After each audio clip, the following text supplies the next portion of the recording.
Si vous envisagez de venir en Chine en famille et que vous êtes en train de réfléchir à votre itinéraire, alors écoutez bien ce que je vais vous dire aujourd'hui.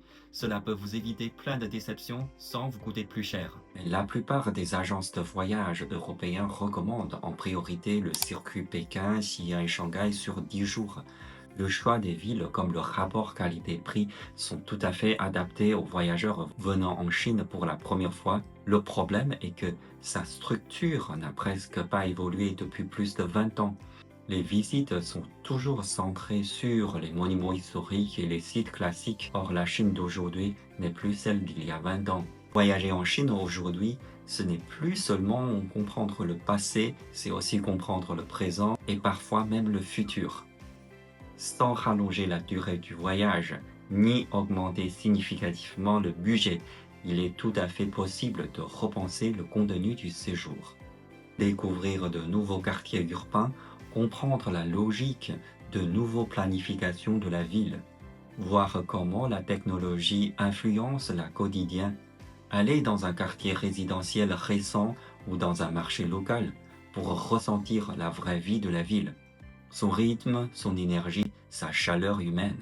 Et il y a aussi un point souvent négligé, la restauration. Dans les voyages organisés, les agences travaillent presque toujours avec de grands restaurants partenaires. Le service y est efficace, bien rodé.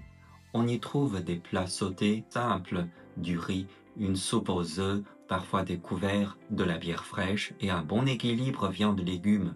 Cela répond aux besoins de base, surtout pour des groupes occidentaux. Si du premier au dernier jour, on mange toujours le même style de plat, il est normal d'être déçu. Ce n'est pas que la nourriture est mauvaise, c'est simplement qu'elle ne reflète pas la richesse de la cuisine chinoise. Même lorsqu'il y a un canard laqué ou des raviolis au programme, cela reste souvent une dégustation rapide, sans réelle immersion. Aujourd'hui, dans les grandes villes chinoises, on trouve toutes les cuisines régionales du pays et grâce à des applications mobiles, il est très facile de repérer des restaurants excellents, adaptés aux différents goûts et budgets. Intégrer cette dimension culinaire dans la planification du voyage, c'est pas un luxe, c'est une autre manière de comprendre la Chine.